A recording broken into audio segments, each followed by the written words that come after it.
and welcome to the Moving Forward Talk Show. I'm your host, Jennifer Collins, along with my friends Emily and Kristi. And what we like to demonstrate here is that life goes on and healing happens as long as you keep on moving forward. All of us have been in the past part of a high control group, and we have since come out of it. I almost said come to our senses. That's true too. But we know that leaving a high control group can be very intimidating, can be difficult, it can present challenges. And we like to show you what your life could look like in the future if you do go ahead and follow your heart, pay attention to the people around you who give you a good example, and decide how you want your life to go. Our topic today is music, and for all of us, when we were part of our high control group, one of the aspects that's always controlled is media of any kind, and music in particular is usually dictated to people what they're allowed to have and use and listen to and perform, and what is not okay. And as always, I'm sure each of us had different experiences because we were in different locations, different parts of the United States. We had different leaders in our churches, and they all had different ideas about what was okay, what wasn't okay. And our parents or our husbands, maybe, or in-laws, kind of fed into what we would be doing. Kind of had a lot of undue influence, you might say. But I know Kristi's going to have a little different experience than maybe you and I, which is great. That's why I love the three of us, is our varied perspectives as they kind of come together, and even some of the things you added, Jen, for conversation points. So just like music, I mean, I was born and raised in our high control group, and I love music, but that was just so kind of squelched as a young person. So I know I played recorder in the worship band, which everyone thinks is like, you know, the third grader little plastic annoying musical instrument. But I had a really nice wooden recorder and could play by ear, and any worship leader that would, song leader, I guess is what you called them, that would come in from other churches for special meetings and stuff. I could pick up tunes. I had a great ear for picking up tunes, and yeah, and then when I'd sing, I had the loud mouth. Not the greatest singer, but know how to make a joyful noise and carry a tune sometimes. But I was relegated to the back because I had, for the specials by the other young people, because I had too loud of a voice, I guess. Imagine that, right? And you're tall. You go to the back. But yeah, so I guess Jen, like, I mean, you talk about growing up and the Amish kind of influence and stuff. So what was your experience in your high control group? And then we can go into, I think, then kind of what was our, if we had music limited, what was kind of our first step into secular music? So why don't you go ahead and then throw it over to Kristi. Sure. Yeah. Well, as you mentioned, going to an Amish school growing up, I did have a huge exposure to their music, which was all a cappella. There was German music, high German. I took German lessons beginning in first grade because everybody else sort of knew German from being in German Amish church, and I didn't. But we would, like on Monday, Wednesday, and Friday, we would sing English hymns a cappella, and then on Tuesday and Thursday, we would sing German hymns, and they would occasionally pull out the slow chant, like a Gregorian chant type of music that was their traditional church music. That was very interesting to hear. But anyway, we didn't have those types of limitations on our music. For me, really, music was one of the great joys in life because it was allowed. You know, a lot of things weren't allowed, but music was allowed. We didn't have any limitations on classical music. We listened to Christian music on the radio all the time, different worship music, and also Southern gospel was big. But I mean, music was something that I embraced wholeheartedly, and my family embraced wholeheartedly.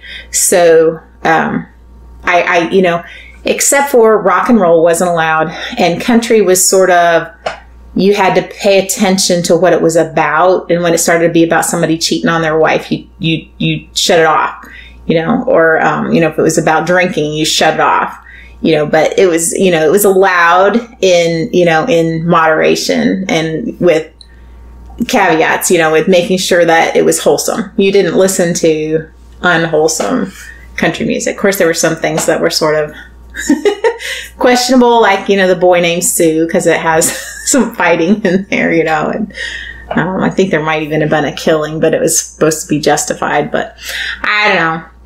Anyway, that was sort of what my childhood was like growing up in our high control group, and that's all before we moved to the headquarters. So I'll talk a little bit later about what it was like moving to headquarters and how that was different. But I'd like to hear what it was like for Kristi, coming from a background where she wasn't in a high control group to then trying to navigate this high control group and these unwritten rules, and everything I've heard you say about your husband suggests that he is a very reasonable person and would have talked to you, and you guys would have tried to figure things out together, and he wouldn't have been dictating to you, oh, we will not do this. So I think that would be an interesting journey to hear about, Kristi. Sure, I'll share a little bit. When I was growing up, music was just everywhere. Like, we listened to pretty much everything. My mom sang in the church, so I contemporary Christian music, gospel music, just ran the gambit. And then my dad liked classic rock, so we listened to that. I really didn't have any strong limitations on what I could listen to. I mentioned before, like, certain topics, like things in music were discouraged. Like boy band type things, and like Britney Spears, and like this hypersexualized pop star music was strongly discouraged. But outside of that, there really wasn't a hard and fast rule. It was more like my parents heard me listening to something they didn't like, they'd say, turn that noise off. Like, they would just, you know, kind of be I wouldn't say inconsistent, but it was more like their judgment of what it was, and like its appropriateness for me, more so than any sort of like spiritual rule or like dictate that needed to be followed. Coming into the message, there's not like a written doctrine on what music you can and can't listen to. And even inside the small church that I attended, where there was like maybe 10 families that met on a regular basis, there were 10 different sets of like understanding of what music should be in your life as a Christian. There were some people who would listen to country music and, like, you know, they would like understand and know some of the like the more popular musicians of the time. And then there were other people who were like, the Gaithers are a little bit too, I don't know, mainstream for us. You should only listen to fellow believers in the message in the high control group. Classical music, I never heard anything bad about classical music. I definitely had some instances where there was this one time where we were driving in the car and I had like a CD that I had mixed of like what I thought was good Christian music, you know, for the car ride. And I had a Chris Tomlin song on there, and that was apparently too rock and roll for some people. And it wasn't like any of like his real rock and roll ones. It was like one of the, I don't know, ones he plays on the acoustic guitar and stuff. So I don't know. It was just, as far as my husband's perspective on it, he really was kind of unsure himself because, like I said, there wasn't any hard and fast rule for it. Even inside of his family, there was like some question as to what was appropriate and what wasn't appropriate. So we really navigated that on our own when I entered the message. And we kind of came to the conclusion that we're going to enjoy music that we feel is wholesome and avoid the things that we know, like the prophet of our high control group said we should avoid, like rock and roll, particular artists, things like that. But for the most part, we were way more accepting of music and enjoying music, even from a secular place, than most in the high control group. Probably a lot to do with my background too, because I already knew all this music anyway. So I remember, of course, you talk about certain artists like the Beatles and Elvis Presley and Ricky Martin. I think those were three who were specifically spoken about by William Branham. No, Ricky Nelson. I'm sorry. I had the wrong name there. But so I remember, we talked in a previous episode about going to grandma's and watching TV. Well, I went to grandma's and watched TV, and there was this handsome music star or handsome TV star that I like to watch on movies, and come to find out later it was Elvis. I had no idea.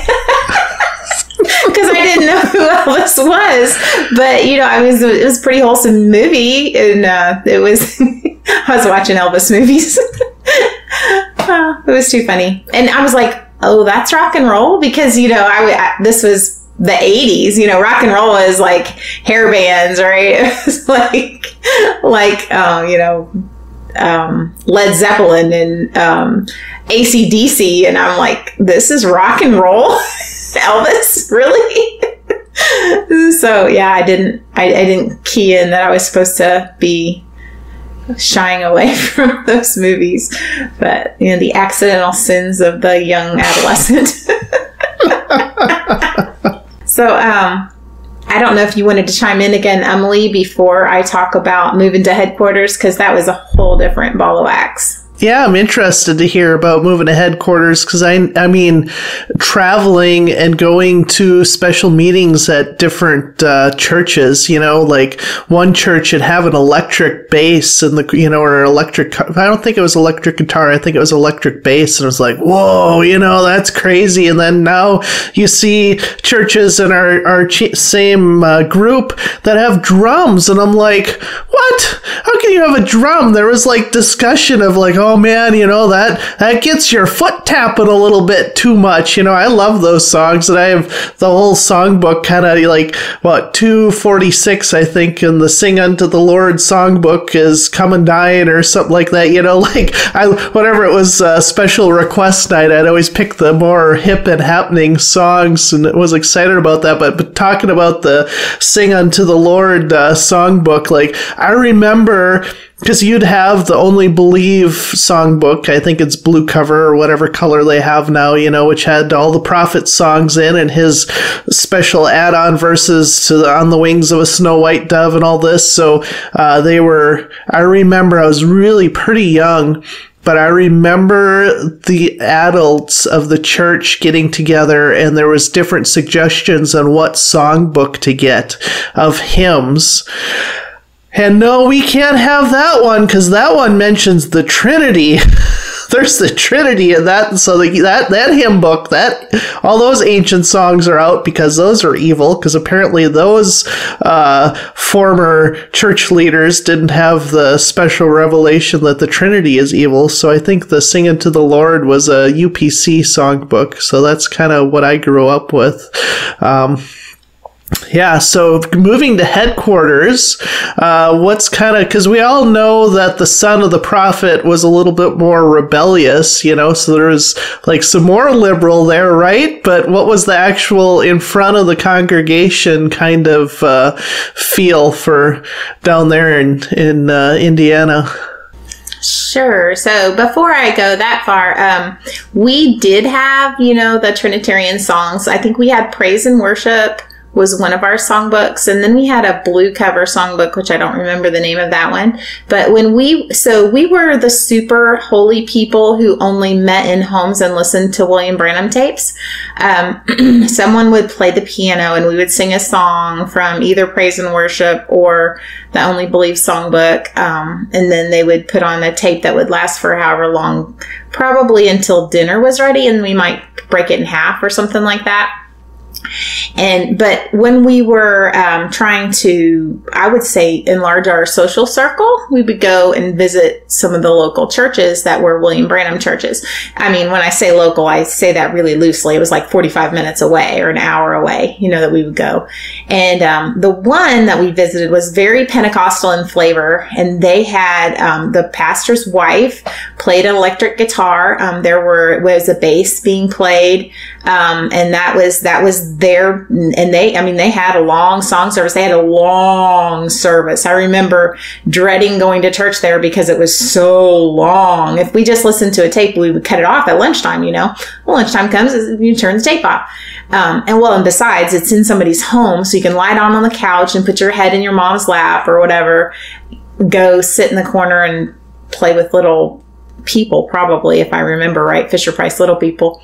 But then when we moved to the headquarters, if you will, the Branham Tabernacle was very straight-laced about music. There was a piano and an organ, and they were not to be played in any sort of boogly-woogly fashion. Every so often, someone would sing a special, and something would be said either right after they sat down or later in Sunday school or something about, how we need to keep our music reverent. And we had a couple different song leaders, and one of them was very staid and somber in his approach. And I remember once crying in church because a song that we usually sang that was very upbeat and joyful, we had started to sing it that way, and the song leader, the very somber song leader, said, "Now let's slow this down and sing it very reverently." So it's like, I don't even remember what song it was, but you can imagine singing, "I'll fly away, oh glory." Something you're used to singing very joyfully and upbeat, but suddenly you have to try to slow it way down because that's holier for some reason. But I don't know. It was a conflict in my husband's family. When he was growing up, his maternal grandfather gave him a guitar. His dad didn't want him to have a guitar because his paternal grandparents were very against guitars. Apparently, William Branham had told his uncle when he had a guitar that it was not something he should be using. I don't know. It was all very confusing.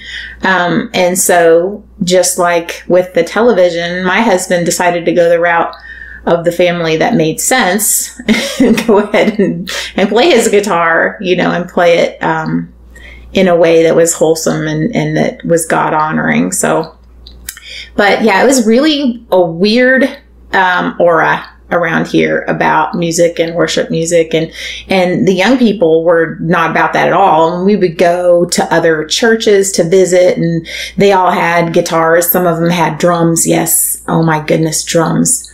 Imagine that. How would you have music without a beat if you have a drum? You can't have music without a beat if there's a drum. And if there's a beat, well, then it must be devil music. I don't know where that came from, but it was definitely a thing when I was growing up. I don't know.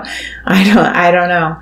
But it was, really crazy, the contrast between where I had grown up and then when I moved to Branham Tabernacle headquarters. And I still don't understand how people can live with that kind of dichotomy and think, oh, this is the best religious movement in the world. This is where it's at. This is, this is God's bride. This is the revelation for the last day. And then you have such a huge drastic difference between what one group of people thinks and another group of people thinks in their practice with regard to something that they think is so important. So anyway, that's kind of my story in a nutshell, coming from one place to another and just seeing huge differences. So coming from that, what was kind of your first memorable secular music, I guess. What was kind of your introduction into that world? I have several stories that I can think of. I remember being down by my relatives in Iowa, and my friend had her my cousin had her boombox, and you'd at that time record songs on tape off of the radio, and she loved to sing. Later, she actually had a stint down in Branson, and I have her CD actually. But her song that I remember that she would play was Proclaimers, 500 Miles. So that was kind of a fun, catchy song. That's a Scottish band. And then I was working at a local veal farm, and they had the radio on, and I was kind of listening, and then I heard this song, and I'm like, oh man, that's a great, fun song. I got to hear that again. So I went and I'd sneak down into the basement and listen to the radio and have it down real low and just put my ear next to it and listening to the local radio station, trying to hear that song again. And then I remember I'd hear other songs like, oh, that's kind of a fun song too, but oh man, that's got a beat. I don't want to listen to that. But it was Seal, Kiss from a Rose was the name of the song that I had heard working at the veal farm. So that was kind of my entry drug into secular music, so to speak. It's like, that's kind of fun. Because, and then I love music. I think some of it's kind of just the way my brain's wired. My fiance loves to send me music right now, and I've learned that I need to read the lyrics because my brain just kind of hears the tune, and it helps me. Like if I'm working and listening to music, I can focus on what I'm doing better because it somehow connects in that scattered part of the brain,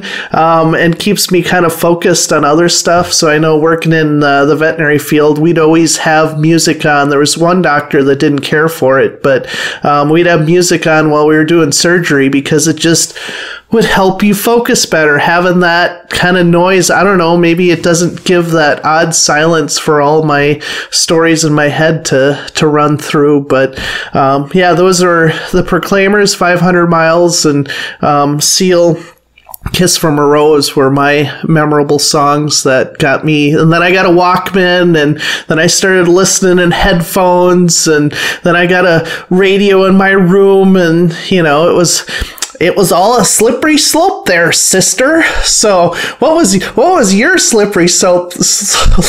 What was your slippery slope, sister? And then I also want to, I'm hoping that our listeners are going to put in the comments and message us, like music, it's like smells, certain smells take you back to a certain place. I think music kind of does that for some people as well. So I'm just, what was your deal, Jen? Sure. So one thing that happened was we got a car where the radio would not pull in the far away Christian station that we usually listen to. Like we could only get country music on the radio in that car. So we would listen to some country music in the car, and I remember some Garth Brooks.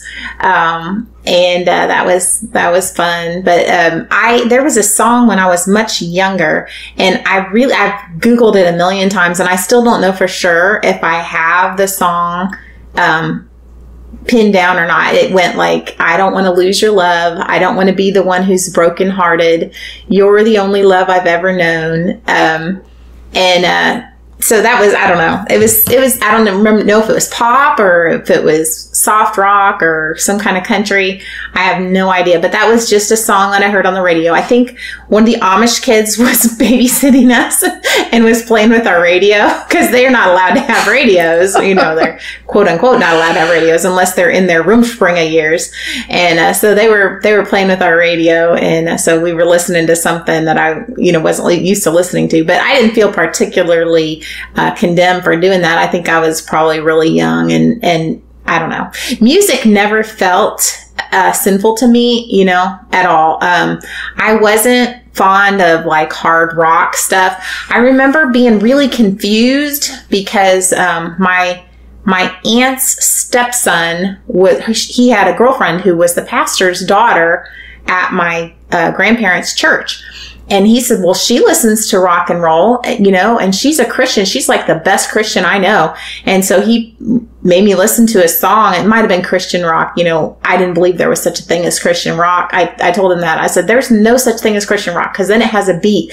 And if you run the tape backwards, you'll hear some kind of dumb music, There's that back masking stuff they used to do.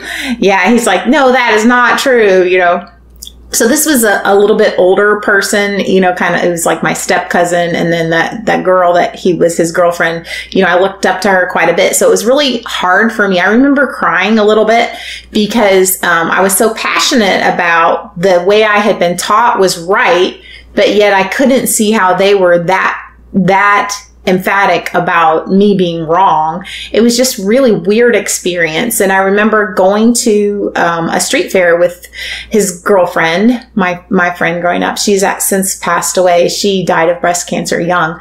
And I hate that, but she was a really sweet girl. And she wanted to take me on a ride, and I'm trying to remember, it's like a bobsled ride, the one that goes around really fast and has kind of I don't know. Anyway, and it always played really loud rock and roll. And so I always shied away from that ride. Like, I'd go on any ride. I wasn't scared of rides, but I didn't want to go on that ride because of the rock and roll music. So I got on that ride with her, and she said, well, didn't you like that song? I was like, no. So it was, something that could have been fun. And I guess that just kind of goes to show you the way I'm made. I'm made without a rebellious bone in my body. I just really, there's just nothing. If it goes against what I've been brought up to think, I'm just not, I have to really be convinced. I have to really figure out that, yeah, this is right. This is true, or I won't go along with it. Cause if there was any rebellious bone in my body, I'd have sure been there, because the peer pressure was absolutely there for that. Kristi, knowing that you had been raised not in a high control group, but then you went through a period of time where you were in a high control group. When you left then, did you have any experiences where you felt sort of a freedom, having been under bondage, if you will, and then moving back into a freedom you had known before? Well, it took time, because I had gotten so convinced in the message and in the high control group that the way I was raised and my freedom and access to those things in entertainment, particularly music, were wrong.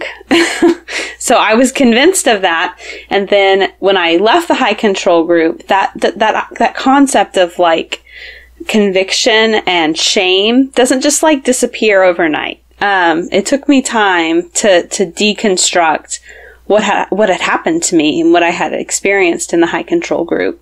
I remember when we first left, we were looking for churches, and I was very, I didn't want to go to any sort of denominational church. That was the big no-no in the message, the denominational churches, when they have the hierarchy and the rules, that's when you end up with problems. You need churches that are led by the Holy Spirit. So we were trying to find non-denominational churches. And of course, they can vary wildly, one from the other, So we ended up going to some that have a Pentecostal flair, super conservative. And then one day we were trying out a church. We didn't know anything about it. We just knew it was non-denominational. We walk in and they had a drum set in the middle of the stage, and it was completely enclosed in this, I don't know, I think it's probably acrylic or plastic, sound deafener, because the guy was just going at it. And I had not been in an environment like that ever. Even when I was growing up. There was drums played sometimes, but there were often the adults that were I don't know if that's wholesome enough for a church setting, there was definitely conflict surrounding the beats. So that was a huge jarring experience for us.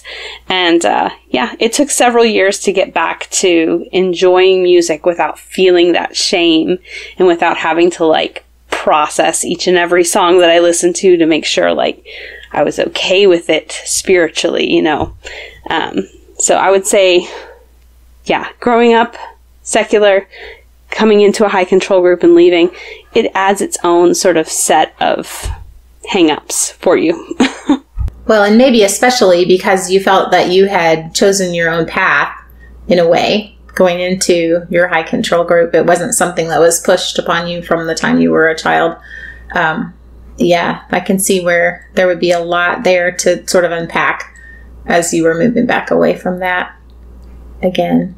One thing I failed to say when we were talking about moving to headquarters, when we were young people here in Jeffersonville, occasionally Princess Branham would rent out the local roller skating rink, and they would play all their own music. It was all like contemporary Christian music, but not rocky, like worship music type stuff. And we would play different games. And I always remember the highlight of the evening was when they would have a couple skate, and you would like get to hold hands with a guy and skate around. That was like the big deal. You always hoped you got to hold hands with the guy you had a crush on, you know, and skate. And that's not something that would have happened in the group I grew up around, but coming here, that was something that could happen. And, it was pretty cool. Looking back, it's a good memory. I'm glad they did that. Ice skating I did without music because I did it on ponds in Amish country. So there was no music, but that was my homeschool physical education credit was ice skating. And it's on my bucket list to go ice skating at Rockefeller Center. I'm almost too old and frail, but and definitely much more awkward than I was growing up. But I think I would like to try it, even if I had to have somebody hold me up. You got to get one of those little things they have that you can hold on to and slide, you know. Like a walker for an old person. Yeah, just like that. Just no. It's I've seen kids with it too, Jen. It's not just old people. You know, go the other way. Think positively. Yeah. Oh, the old people don't do it. They stay off of there. They're like, my health insurance is not rated this high. Oh man, ice skating. Yeah, I am not. When you were talking about ice skating and roller skating, like I am not gifted for that. So yeah, but you know, like baseball games, football games, that kind of stuff. Now that's fun. But yeah, you know, you go to a Packer game and they play the polka roll out the barrel. We'll let you Google that if you don't know that one. But yeah, that's a little sketchy. Those. That stuff. I remember. Well, polka music, the polka is a dance, right? So it has to be bad. Well, that too, but it's like, oh man, it's ingrained. Oh yeah, that's another thing. Like local Catholic churches, and I think maybe some of the Lutheran ones around here have polka. Or no, it wouldn't be the Lutherans. It would be the Catholics. They have polka mass, so that was always talked about and frowned upon. Because how dare you have polka for your mass, you know? But I mean, what about an hour east of here in Pulaski is the annual Polka Fest. They have a giant polka festival. Yeah, polka's huge up here. But we worked, I think I was still in our high control group at that point. Maybe I was just out, but my dad was involved in the local Chamber of Commerce, so we had to help for the June dairy brunch on the farm. Actually, Pete and I just went this weekend to the local brunch on the farm, and I said, there's no polka band playing, because when we went and had to help serve, you could hear the polka band, but it was, you know, a tent over, so you couldn't hear them actually singing or the melody, but you could hear the bop, bop, bop, bop, bop, bop, bop all day long. Oh man, that reminds me, the guy who would play the piano in our high control group, he would have a special once in a while, and he played the accordion because polka music. So like, man, now I'm sitting here wondering, what's his history? Why did he play the accordion? Like, and he was pretty decent at it. So what's his pre-message story that he was what kind of heathen music was he into before he play, you know, whatever special on the accordion? But anyway, I totally digress, man. I love music. I'm sorry. I love all sorts of music. I love music if I can't understand the lyrics. I love Mongolian throat singers. I like music. So this is fun, but oh, man, yeah.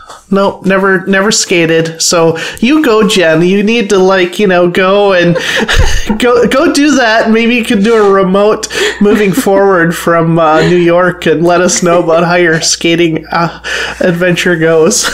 Live from New York, it's Jennifer Collins falling on the ice at the Rockefeller Center. Man, we're really moving up in the world here. Wow. All right, reel us back in, Jen. Okay, so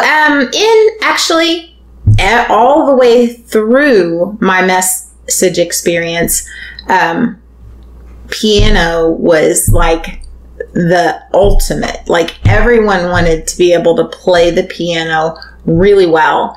And my mom can play piano. My mom still plays the piano. She can play from note. Now, she doesn't play by ear, so I would hear people playing by ear and they were way fancier than what my mom was doing playing by note. And I just thought that was the awesomest. I took the money I made teaching Amish school and bought myself piano lessons. I think, I don't know, like age 18 or something. I'd learned a little bit, the rudiments from my mom at home. But then I took some lessons, and that was a lot of fun. For some reason, there was one song, Everything is Beautiful, and my husband John says that Ray Stevens wrote that, but I don't know if it had been sung by Elvis Presley or what, but my dad took a real disliking to that song, so I didn't play it for very long at all. Maybe that's just a reflection of the sort of control that, the head of the house felt they needed to have sometimes over different things. But I played a ton of piano and I loved it. But it's the kind of thing that doesn't come naturally to me. I would always play by note. I never really learned to play by ear. I learned a little bit of improvisation with the left hand with hymns, because the person who I was taking music lessons from was also the pianist at a church. But, I remember that my husband's aunt was a great piano player, and I really envied that a little bit. I really wish that I had that kind of talent to just be able to sit down and just play like crazy. My best friend was a really good pianist. And then, interestingly enough, my nephew, who was not raised as a message believer, he has that talent, and he taught himself to play the piano really well, and he accompanied his choir at the local public school spring choir festival or choir concert this spring, and it was just so awesome to hear him, because he's also amazing, just like his great aunt, I guess, is an amazing piano player. He's also an amazing piano player. And that's kind of a side track, I guess. But I don't know. Did you guys find that the piano was seen as a special, more holy instrument or anything like that, especially valued in the circles you were in your high control group? For me, the piano was the one instrument that was never contested. Like there were people who were opposed to guitar. That was pretty common. I never heard anyone talk about classical instruments like violin, cello, those sorts of things. It wasn't super common that people learned those and could play them. But piano was definitely the one that, like, everybody agreed that you could play piano and that was a good instrument. Most all the kids took piano lessons in the churches that we were a part of and learned how to play. We also had a minister at one point who could play the harmonica. And I know that was really controversial. He would come to like camps and teach a bunch of the kids how to play harmonica, and it was welcomed by the children. The children all loved to learn how to play it. And, a lot of the adults thought it was really awesome that he was doing this with the kids, but there were definitely other people who were like, that's not a holy instrument. Like, we shouldn't be playing that one. So, I would say the piano definitely was one. I think it's because it was so often heard on tape with William Branham singing with the piano. Even when there wasn't an organ playing, he would be playing with a piano. So I think it's just one of those instruments that was seen as holy. And there wasn't any conflict about that. This is absolutely incredible that we're having a conversation about a instrument. Is it holy or not? Or, is it controversial? Oh man, a guitar. Should you have a guitar or not? I'm guessing a lot of church committees and secular churches don't have that discussion. But when Jen was talking about, the sisters that could play, or the brothers who could play, by ear, often played better than the person who would just sight read, but I think they were just figuring out what key it was in and just doing runs on chords and stuff, so it sounded more elaborate, but really for theory it probably wasn't. But anyway, yeah, that's, weird discussions that you can have. So what instrument was holy or not holy in your church? That's a good question for everybody watching to answer. Right. And just to kind of pull us back to biblical teaching about music, I just pulled up Psalms 150, verses 3 and 4. This is the English Standard Version, but I'm sure the King James is very similar if you're a King James only person. It says, praise him with trumpet sound, praise him with lute and harp, praise him with tambourine and dance, praise him with strings and pipe. So, that just overturns a whole lot of false teaching that is used to hold people captive, because God created music and God gives people musical talent. And I think that people who like to keep things under control, if you will, have a hard time with the people who are naturally talented, people who are get a lot of attention because of their talent. They see that as maybe competition for themselves in the pulpit. And that feels a little naughty to say, but I think that happens. I think that's where some of these weird ideas come from, is people who are jealous of other people and don't have the same talent. So, if your talent is not speaking and exhorting people, then you must not be as holy as they are. So, one thing that I know a lot of the high control groups have in common is that they do spend a lot of time on music, because it's one of the few things that's allowed, at least singing. Nobody, I have never heard, singing talked about as being wrong, unless, it was accompanied by music that, quote, had a beat, quote. So I know that, and I've actually done some research into the way that groups work and the social value of different groups. And music is actually one of the things that's very powerful in cementing a group together. There's a real feeling of camaraderie that goes along with music. That's something that's universal, no matter what continent you're on, no matter what culture you're in, you're going to find some kind of music. And it really does help to establish communities and strengthen them. So I would say that is, a good memory that I have from all of my time in those high control groups, was time spent together with other people singing and listening to other people sing. And I think probably both of you have similar good memories of those experiences. For sure. I have a lot of positive experiences surrounding music. The churches that we were in, we were kind of like, in accordance with headquarters, even though we were like quite a distance removed from Jeffersonville, we paid homage to the Jeffersonville people, right? So we would go to meetings with all these churches that were kind of in the same boat. They supported Voice of God recordings and believed similarly. And one of my favorite parts of doing that is there tended to always be one service that was a special service, or like a song service. And there wouldn't be any preaching, and there wouldn't be a tape played or anything. It would just be music, and you could sign up and have a song that you could perform.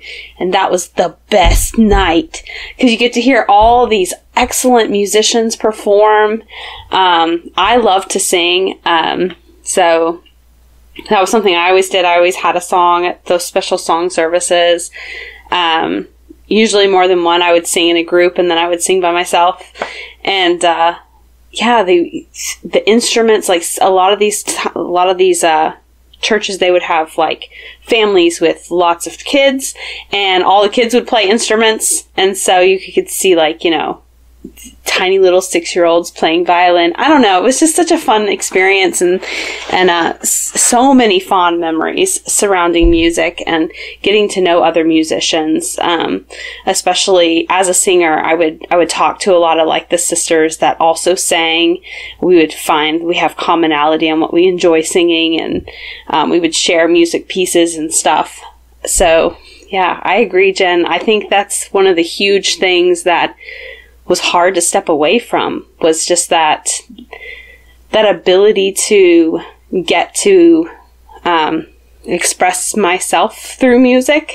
It's hard to find that elsewhere outside of the church setting, and honestly, most churches don't have it to the same extent that it existed in the message. You know, they don't have dedicated song services where multiple churches get together and sing. They should, because that would be awesome, but they don't. So yeah, there's definitely some very fond memories surrounding music and the message. Yeah, I'm with you. They should. And I do think that locally here, and maybe it's because of where I live, some of the mega churches, they'll have what they call a night of worship. And so like on Wednesday night, they'll get together and it'll all be about the music and worship.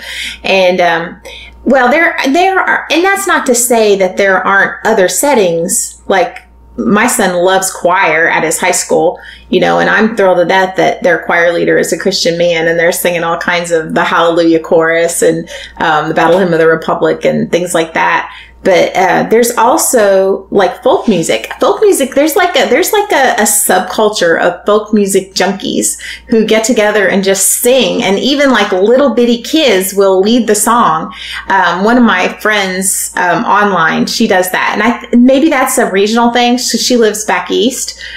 She's like in New York State. So I don't know. That's not something I have pursued locally. But if you're a person who is has left a high control group and you're missing your music, I'd encourage you to look for some kind of a community music venue. Like we have a community music venue here where people get together and they play. They have jams and they sing. So yeah, I mean, don't give up your music if you can do it at all. And I know sometimes music is wrapped up in emotion. Like I know there was a time when I was trying to play the organ that had belonged to my grandmother who has passed away, and partly because the songs were reminiscent of the high control group, and partly because my grandma passed away and gave me the organ, I just had a rough time getting through the organ, and I haven't played it much recently, partly because of that, just because it's an emotional thing for me to do. But I keep the organ, and I'll probably go back to it at some point. So yeah, you know, music can be therapeutic, but it could probably also be triggering in some cases. So that's, you know, word to the wise or just word from the foolish, whichever. Yeah, so experiences, I think we talked a little bit about me, you know, remembering what songs are in the Sing Unto the Lord songbook by song number. That's because whenever the worship leader, we'd have a special night or something, would always call for requests. So I wanted to make sure I had my favorite song numbers memorized so I could be the first one to make sure my request would get in and get played or sung. But I think it's interesting hearing our memories of music, and I know that this is something that has been dug into a little bit from people who have come out of these high control groups, is looking at kind of how music sets a mood and how these high control groups can actually use it to manipulate people. If you think about the beginning of Branham's sermons, a lot of times, what would he sing? He'd sing "Only Believe." Only believe. And it just kind of, right? but it would set that tone, and it kind of almost puts you into a trance, like it does something. It's scientific. Go look it up. They've studied what music does to your brain. So here he is on one side saying, "Oh, it's terrible," but then on the other side, he's kind of using it as control.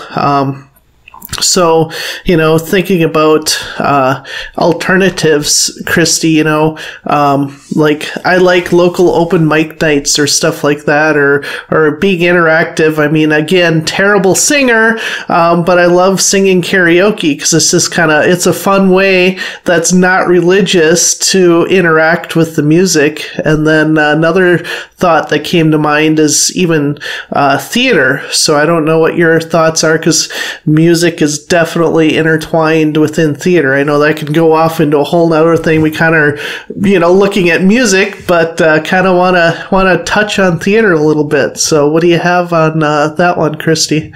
Yeah, I love theater. I have performed in community theater since leaving the message. It is such a cathartic, experience to get to do that. It's something that's super social. It's not just like you get up there and perform, like you're doing it with a group. It is a social activity to put on a show in a community theater. And it has been so nice to get to meet people from different walks of life. And we get to do this thing together and put on this, this piece of art together. So that's been really good. I was in The Wizard of Oz. I was in You're a Good Man, Charlie Brown. I played Sally Brown in that, so it was really fun.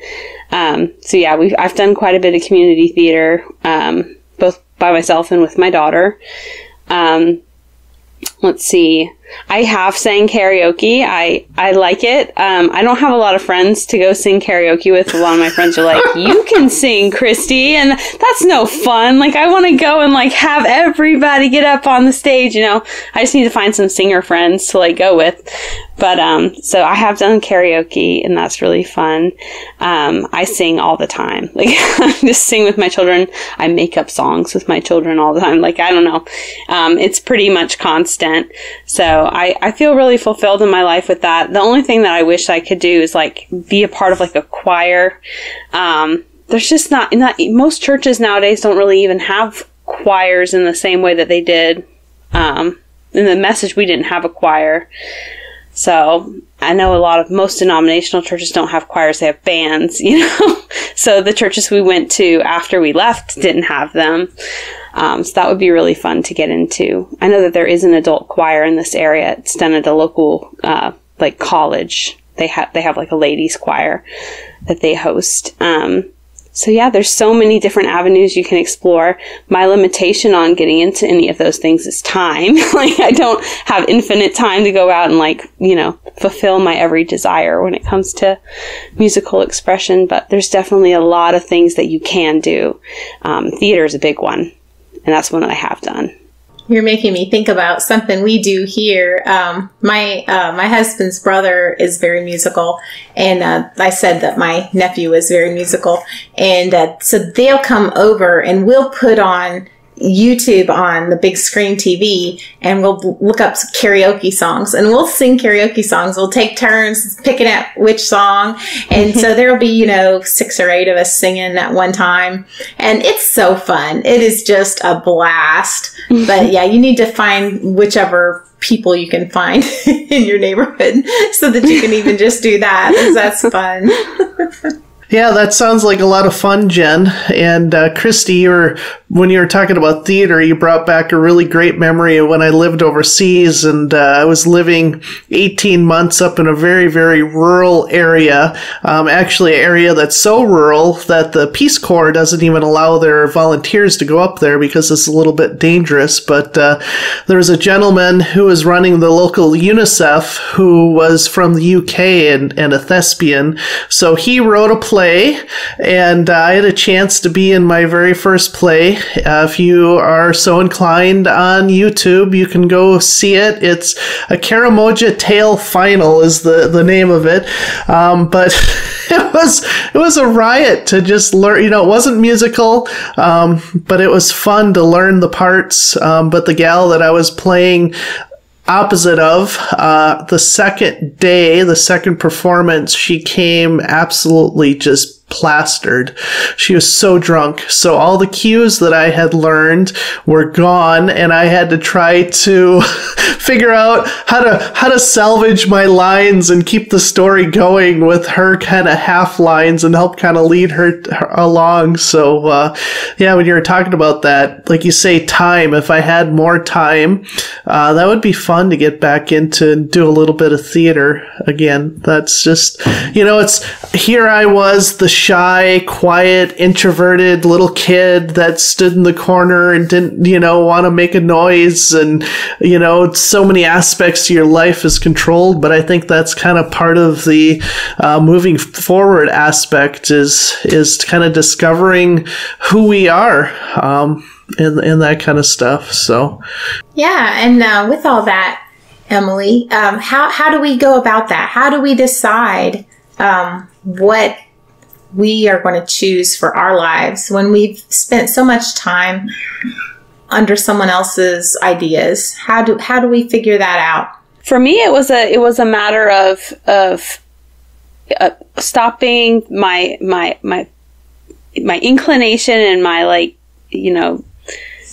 general preference to overthink and know what the right and wrong answer is. It took time, but I had to separate the choices that I was making with the right and wrongness of the choices, because there is no right and wrong. And I know that's going to be really hard for people that have just left the message and just left a high control group to hear.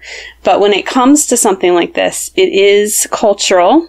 It is something that is interpreted differently depending on where you are in life at that moment, what your background is, and the specific, influences that are there in your life in that moment and in that time.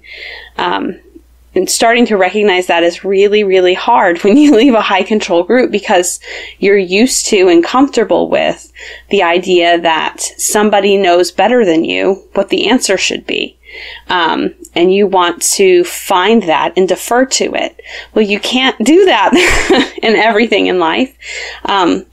And this is one of those instances. If you're looking for someone to tell you what right and wrong is, there's a million people that are going to tell you, and they're going to tell you something different, each one of them. So for me, what I had to do is I had to say, okay, right now, this feels comfortable for me. And so that's what I'm going to embrace in this moment. Tomorrow, it might be different. And the next day, it might be different. And I've kind of taken that approach with music and with entertainment generally from the beginning. What that means is that there are still things that make me uncomfortable when it comes to music, like certain genres of music, certain topics within music make me really uncomfortable, and I just don't want to hear it. Like certain rap songs, like I can't even hear it. Like it just makes me so uncomfortable that it's on in my presence. But I recognize that could change. And there might come a time where things that I'm comfortable with right now aren't going to feel comfortable later on. And just allowing myself the freedom to make those choices in the moment for myself and not be looking for the right and wrong, the black and white of the situation. So that's what I would say. Just give yourself time and know that maybe where you are now, what you're comfortable with now, isn't where you're going to be comfortable 5 years from now. And all of that's fine. It's really subjective. It's something that we come to from a different perspective. We come at it from a different angle, and we're going to arrive at a different place.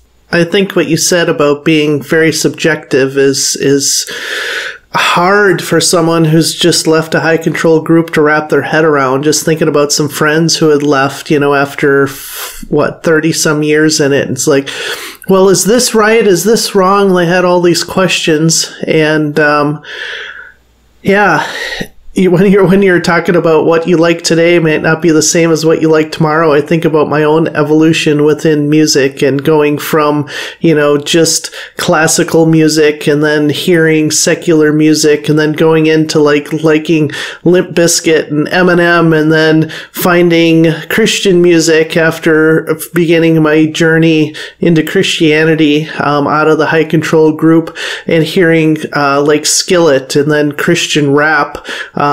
Grits and T-Bone and I can't remember some of the other, then later on Lecrae and stuff and then now going back into, and liking classic rock and some classic rock songs that you really, really like, then you stop and listen to the lyrics like, ooh, wow, okay, I didn't ever really paid attention to what that lyric meant and stuff like that. And then thinking about being overseas, like growing up around here, we talked about polka music. Country music's also huge. And I hated country music, I think, because of some of what Jen said about, you were told it was terrible because it was just about drinking and abusing women and all this stuff. But then when I moved overseas, because it wasn't around me, my friends weren't listening to it, I just started to miss country music, even though I hated country music, but it reminded me of home. So I'd listen to Bob FM, the local country music station in Kampala, and, they'd have Garth Brooks or Dolly Parton stuff I'd heard. Then I started to listen to other country music, and I'm like, I kind of like this. And then Pete introduced me into kind of like outlaw country and Waylon Jennings. On the back of Pete's truck, it says Wild Ones. So that's kind of our song is the Waylon Jennings Wild Ones song. So it's funny, the evolution of how I've kind of progressed, and it's fun to see, some of the newer music's like, yeah, that's not really for me, like, Cardi B, WAP, no. Drop it in the comments. Everybody's like, what are you talking about that? Well, if you know what I'm talking about, then your secret time on the internet is proving that you're out exploring things. That's the funny thing. But no, seriously, it's subjective. Music is not inherently evil. Jen read the Bible verse, and I had tried to pick a Bible verse before this evening, but there's just too many. Go Google, scripture in the music or Bible and music, and there's tons and tons of verses talking about making a joyful noise and those drums and dancing and all those things. Like, how can music be inherently evil? But our group is not the only one that thinks that, and even Audio Adrenaline had a song called the Houseplant Song, kind of making fun about the inherent evils of rock and roll. But then at the end of the day, it's like, you know what? There's better and bigger things than this. Just go hang out with your neighbor. Forget about all these things. And the moral of that song is like, lighten up a little bit and go see what's next door and go hang out with your neighbor instead of being so self and inner focused on all these rules. So, yeah, I'm excited to see what all the comments have to say. This will be fun to read through these because music is what they would probably call a generative topic. It will get people talking, so that's fun and yeah. So I had said before, I'd listen to Limp Bizkit and Eminem, don't really, but anymore, because I was like, I can't listen to music with swear words, but there's some really good music out there, and people happen to swear. Like right now, Jelly Roll has some very, very profound lyrics if you listen to some of his music, and yeah, he cusses, and yeah, he openly talks about using, marijuana, but I think Jelly Roll is fascinating, and his Christian faith is fascinating, and you would miss that if you're looking at him purely through judgmental eyes. So that's kind of my 2 cents plus some on the topic. Well, I think it's been a really fun topic. And one thing I noticed both of you saying was about lifestyle choices, and that was a big revelation for me once I had exited from our high control group, was to find out to come to realize and understand that my wardrobe, my music, my entertainment, my movies, these were lifestyle choices. These were decisions that I had the responsibility and the privilege of making. Nobody was going to make these choices for me, but it was just like picking what color of shirt I was going to wear. It could be built around my taste. And I do have certain parameters because I make no secret about my strong Christian faith. And so I'm going to bring us back to Philippians 4:8. And this is really kind of my basis. And I don't think it rules out Jelly Roll. It says, finally, brothers and sisters, whatever's true, whatever's noble, whatever's right, whatever's pure, whatever is lovely, whatever is admirable, if anything is excellent or praiseworthy, think about such things. And I think we can find a nugget of truth in a lot of different places. We can find something noble that, maybe we would have thought at some time, that wasn't holy enough. But there's something noble about, this story or this song. And I think if we're looking for that kernel of truth and that kernel of nobility, then, we're going to find it. Because, if you're out, and there's a scripture like that too, and I'm not going to be able to pull it up because I don't have time to look it up right now, but it has, for someone who is centered around good things, they're going to find lots of good things. For someone who is centered around evil things, they're going to find lots of evil things. And that's a really loose paraphrase, but I think that goes to your heart. And if your heart is pure, then, feel free to make your choices, make your decisions, based on, what feels like it works. It doesn't have to be perfect, and it doesn't have to be so-called holy, because at the end of the day, what makes us holy as Christians is not, what